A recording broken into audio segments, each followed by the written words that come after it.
G'day!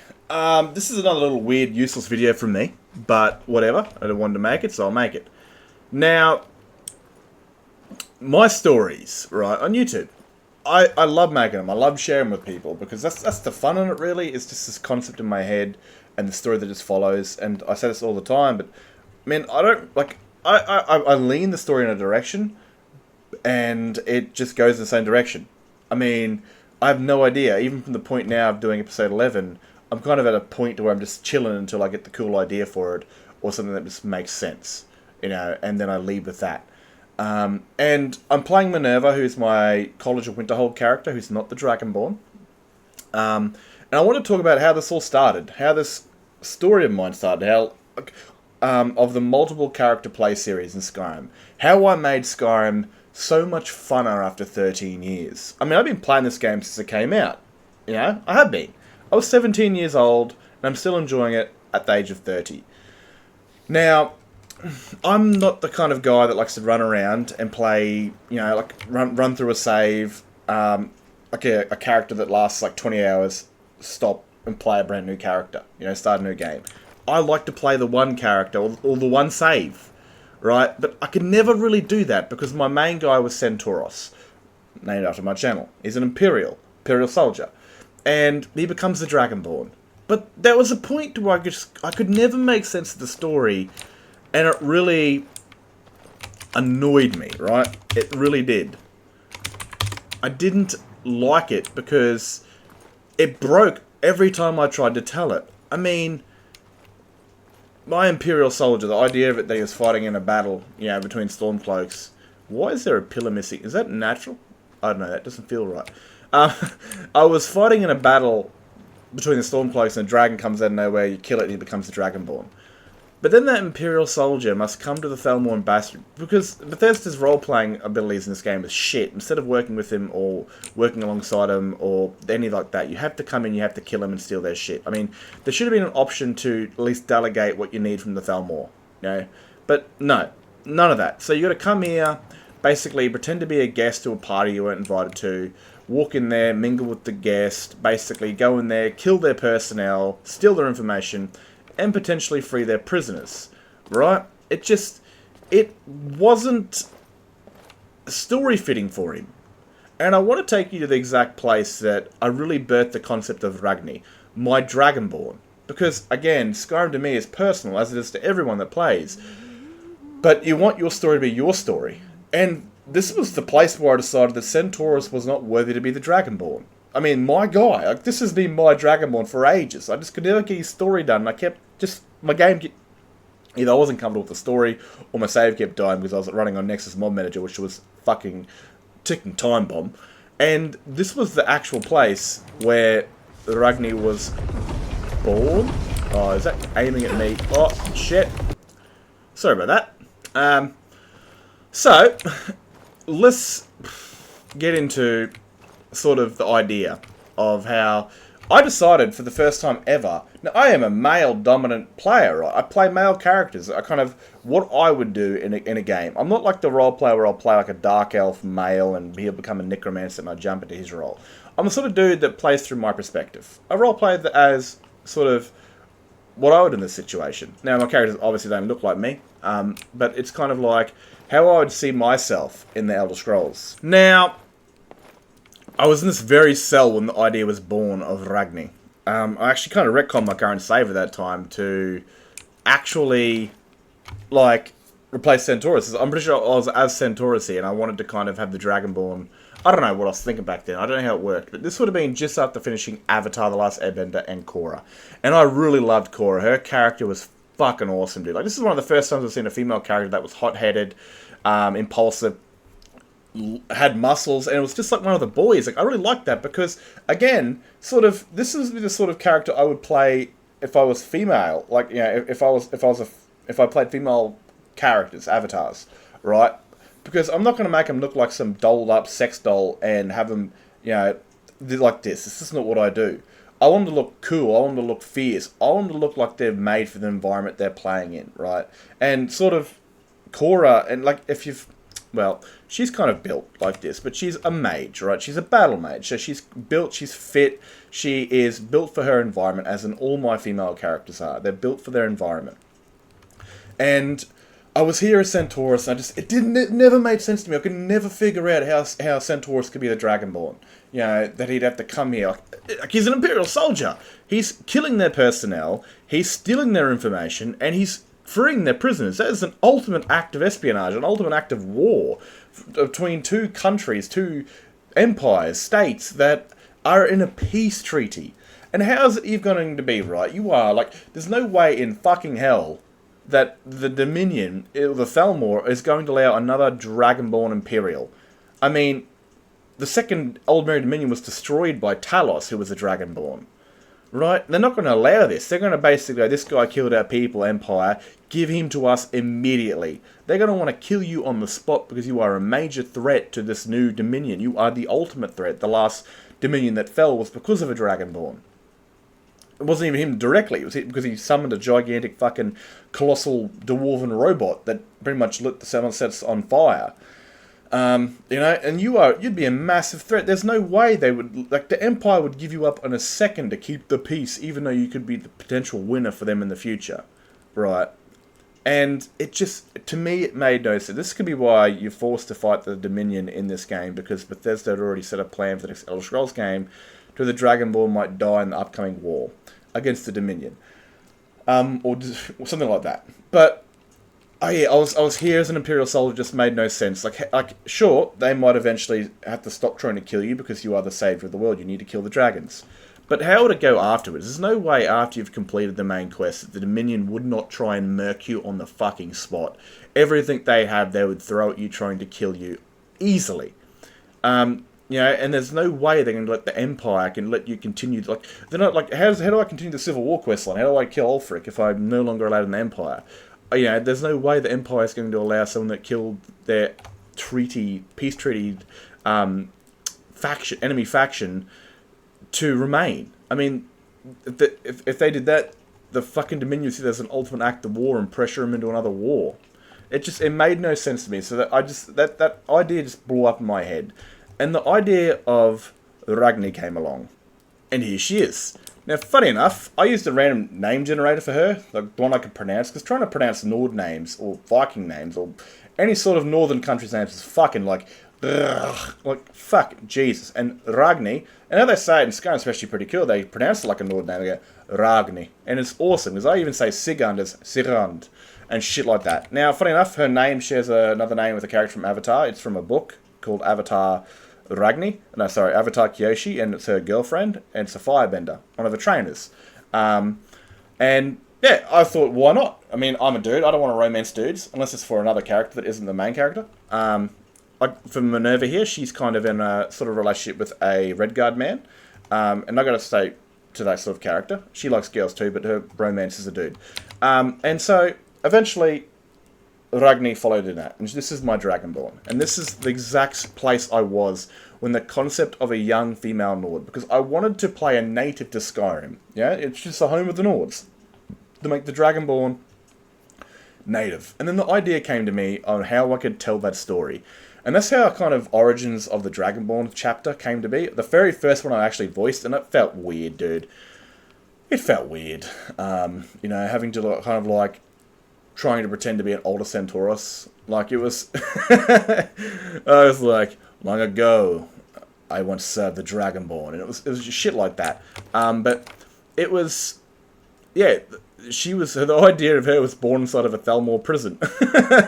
So, yeah, and that's kind of really due to Team Avatar from both Korra and Aang, you know, that I made my own Team Dragonborn.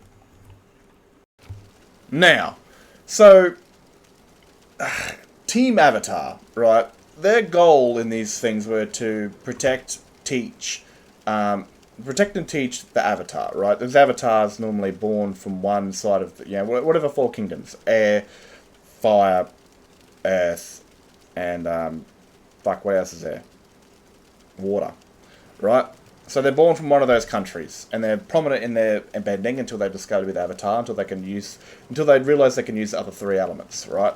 So these other bending, like these teen avatars, they were there to train them in the sort of in the element that these other team members' countries were from. Like Katara was the water avatar. She was a waterbender, and she trained Avatar Aang in how to use water. And Zuko she was a firebender, trained Avatar Aang. Fuck me, dead. So many words in my head just aren't working right now. Centaurus EXE has stopped working. Trained him how to bend fire, pretty much. Now, the terms of that in Skyrim don't really work. None of these guys can teach the Dragonborn how to shout. That is exclusively for the Dragonborn. Maybe if I chose to do a companion from this, because funny enough, the Greybeards here are very much like the sort of airbenders. They're very peaceful. They don't involve themselves in war. But they will allow the Dragonborn to go to war, very much like how the airbenders allow the airbending avatar to go to war to protect the world. These guys are kind of really... They're very much like the airbending sort of temples in Avatar. And I thought I did make a young companion who that might be him over there, that would follow the Dragonborn around. But it would also make no sense that allow one of their students to follow the Dragonborn around and have them go to war. Because they can't necessarily teach the Dragonborn how to shout. They can probably teach them the ways of the voice, but not very beneficial when it comes to combat or anything they need to do to save the world from Elderween. So I built a very diverse amount of characters, including the one I'm playing now, who's Minerva. And they've all got something to teach. It's either physical or a sort of life, common sense sort of thing. I mean, I believe they're very interesting characters. They've all got lessons, from a 200-year-old vampire that served in the last big great crisis with the Elder Scrolls Oblivion. She's been around for a long time. She's seen a lot of things, and she's very sort of cynical. Funny enough, she shares the voice with an Avatar voice actress, the spirit of Rava. We heading out? I'll just be here then. Yes, that is Rava's voice actor from The Legends of Korra. Which is female condescending, which is funny enough because Avatar Rava's very condescending in a way. So is Korra. And then you've got the Nightingale, who's a thief. Thieves Guild boss. So she's a very interesting character to me, She's an identity in the team. She's not necessarily an individual like everyone else is named and they know who they are, Where she's very much hidden due to what she does for a job. And the concept of her is always growing for me, and I love that. She joins the Dragonborn's team, not to help save the world, but because dragons are bad for business, and they'll burn down the world. And she can't really afford that, so she helps the Dragonborn, because the Dragonborn's the only one that can permanently kill them. So that's why she joins. But along the way, she learns so much about it. It's not just the Dragonborn's journey on how to learn from the world. All these guys learn from each other. It makes them such greater characters. The Dragonborn is here to learn from everyone's walk of life, from the 200-crank-year-old vampire to a mysterious thief, identity, to a Civil War soldier fighting for the freedom of her country, to a Civil War fighter fighting to restore this country back to the Empire, to a hardy companion that likes to drink booze and lay with ladies and fight, charge into battle, to a very freeing Daedric-worshipping Nord that's a werewolf. And, again, to a mage that is, that's very different from her people, that likes to explore and adventure and live life a bit more free, a bit more open than most of her kind does. And they all teach her something, She teaches her pretty much how to fight and survive. She's very brutal when it comes to training. She teaches her... Well, she more becomes a friend, but also, I like to see the Nightingale as a very close friend to the Dragonborn, that she's the only one she reveals herself to. Sigurd and Centaurus teach the Dragonborn a lot, especially since they're on opposing sides of the war.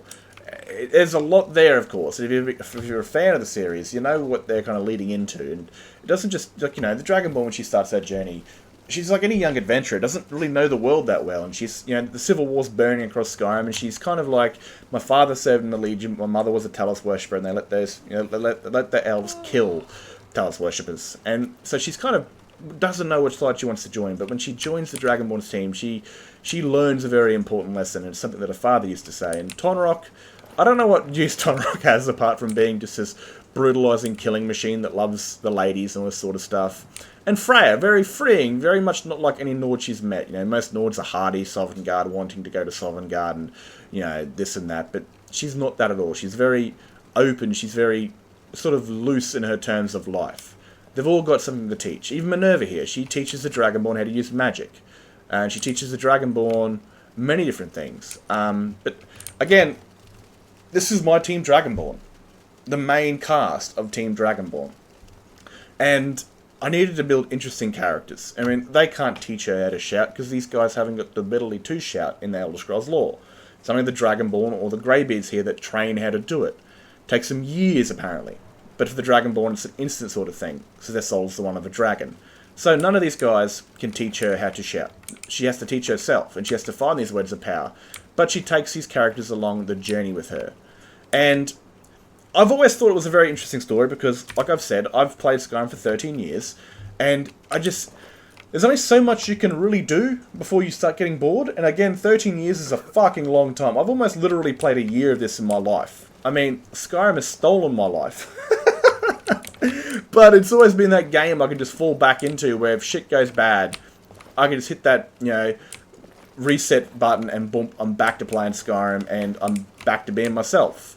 And crafting these characters and telling the story and sharing it with you guys has been so much fun. Not just sharing it, but playing it, man. Like, this is an entirely different way of playing Skyrim, and I love this, dude. It is so fun. It is so, like, having these characters evolve, not just the Dragonborn learning from each and every one of them, but having themselves, these characters on the side, learn from each other.